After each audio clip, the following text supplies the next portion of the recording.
నమస్కారం అండి. నా పేరు Balaraju, assistant municipal commissioner, GHMC Yousufguda circle. మొన్న కార్పొరేటర్ గారు సిఎన్ రెడ్డి గారు తన మీటింగ్కి రావాల్సిందిగా నన్ను కోరడం జరిగింది. నేను వస్తానని చెప్పాను. కానీ అనుకోకుండా ఎలక్షన్స్కి సంబంధించిన అదే సమయానికి మరో మీటింగ్ ఆఫీస్లో కార్యాలయంలో ఉండడం వల్ల నేను సార్కి ఫోన్ చేసి చెప్పాను, వాళ్ళ పిఏకి ఫోన్ చేసి చెప్పాను, నేను ఆ మీటింగ్కి ఆ సమయానికి నేను చేరుకోలేను. ఆఫీస్లో ఉన్న ఎలక్షన్స్ మీటింగ్ ఏదైతే ఉందో మా పై అధికారి నిర్వహించారు, అది అటెండ్ చేసుకొని కంప్లీట్ అవ్వగానే నేను మిమ్మల్ని జాయిన్ అవుతానని చెప్పాను.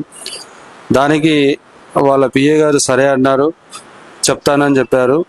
మరి ఆ తర్వాత కార్పొరేటర్ గారు 11 మీటింగ్ ఉంటే 10:30కు మళ్ళీ ఫోన్ చేసి నాకు ఏమైంది, మీరు రావట్లేదా అని అన్నారు. లేదు సార్, నేను రావట్లేదు, నేను ఆఫీస్లో మీటింగ్ ఉంది, అది కంప్లీట్ చేసుకొని వచ్చి నేను జాయిన్ అవుతాను, తర్వాత వస్తాను నేను ఖచ్చితంగా అని కూడా చెప్పాను. అన్న తర్వాత మరి బిఎల్ఓస్ వస్తారు కదా అన్నారు కదా, మరి బిఎల్ఓస్ని పంపండి అని అన్నారు. బిఎల్ఓస్ అంటే బూత్ లెవెల్ ఆఫీసర్స్. వాళ్ళు ఏ రాజకీయ పార్టీ వ్యక్తుల దగ్గరికి పంపడానికి వీల్లేదు. వాళ్ళు ఎలక్షన్ కమిషన్ ఆఫ్ ఇండియా అండర్లో వర్క్ చేస్తారు. కాబట్టి నేను వాళ్ళని పంపడం వీలు కాదు సార్.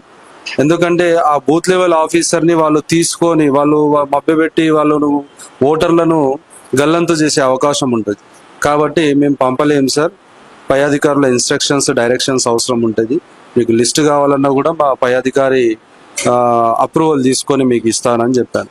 దానికి కోపోద్రిక్తుడైన అతను ఏం తమాషాలు చెప్తున్నారా అనేసి బూత్ లాంగ్వేజ్లలో మాట్లాడుతూ ఉంటే నేను ఇమీడియట్గా అతన్ని ఆపడానికి ప్రయత్నించాను. సార్, మీరు ఒక ఆఫీసర్తో మాట్లాడుతున్నారు, ఆ విధంగా మాట్లాడకండి అని చెప్పాను. నువ్వు ఎక్కడో చెప్పు, వస్తున్నా అంటే ఆఫీస్లో ఉన్నాను సార్ అంటే వచ్చారు. వచ్చిన తర్వాత ఏం చేస్తున్నావు తమాషాలు అంటే ఎవరు లేరు నా క్యాబిన్లో. నేను ఒక్కరిని ఉన్నప్పుడు వాళ్ళందరూ 30 మంది దాకా వచ్చేసి ఏం తమాషాలు నువ్వు, ఏమనుకుంటున్నావు నా గురించి, ఒక కార్పొరేటర్ పిలిస్తే రావారా నువ్వు, దొంగలంజ అని ఎవడైనా ట్యాక్సులు అడగడానికే ఏరియాలోకి వస్తే పట్టుకొని ఆన్య గుద్దవల కొట్టురు ఒక్కొక్కరిని అని ఇలా బూతు మాటలు మాట్లాడుతుంటే, సార్ మీరు ఏం మాట్లాడుతున్నారు, ఎందుకు అట్లా మాట్లాడుతున్నారు, నా సబార్డినేట్స్ గురించి కూడా మీరు తప్పుగా మాట్లాడుతున్నారని నేను వాళ్ళందరూ ఆయన చెప్తున్న మాటలకు బాగా ఊగిపోయి నా మీద కొట్టడానికి వస్తారనిపించి నేను లేచి వేరే క్యాబిన్లోకి వెళ్ళాను. అక్కడ మా డిప్యూటీ కమిషనర్ మేడం గారు కూడా వచ్చారు. వచ్చి ఏమైందని ఆమె అడగగా వాళ్ళు వేరే విషయం చెప్పుకుంటూ, చెత్త సరిగా ఎత్తడం లేదు, రోడ్ ఎంక్రోచ్మెంట్స్ అవుతున్నాయి అని ఆ విషయాల మీద టాపిక్ని డైవర్ట్ చేసే ప్రయత్నం చేశారు. దానికి నేను ఇల్లీగల్ కన్స్ట్రక్షన్స్ గురించి చెప్తే అతనే సగం ఇల్లీగల్ కన్స్ట్రక్షన్స్ కావడానికి కారణం. ఎవరైనా మా సిబ్బంది వెళ్ళి ఆపడానికి వెళ్తే వీళ్ళు మా వాళ్ళు అని సిబ్బందిని బెదిరించి వెళ్ళగొట్టేస్తారు అక్కడ నుంచి. ఎక్కువ అంటే వాళ్ళపైన దాడి కూడా చేస్తారు. సో అది నేను ప్రస్తావించగానే అతనికి మరింత కోపం వచ్చేసి అతను ఉండురా విని కొట్టురా అని చెప్పి అనగానే అందరూ ఒక్కసారిగా మీదికి రావడం జరిగింది.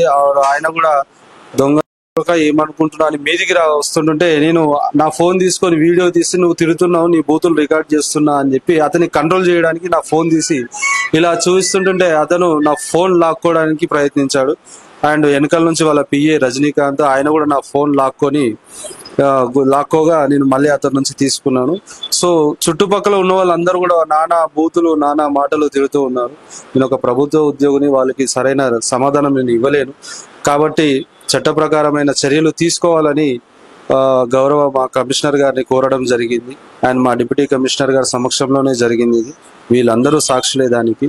కాబట్టి ఈ జరిగిన ఈ విషయానికి నిన్న మా యూనియన్ నాయకులు, revenue association, SC/ST association union, అన్ని రకాల యూనియన్ నాయకులు, ముఖ్యంగా INTUs యూనియన్ నాయకులు, వీళ్ళందరూ కూడా వచ్చి నాకు సంఘీభావం తెలిపారు. వాళ్ళందరూ కూడా ఖండించారు దాన్ని.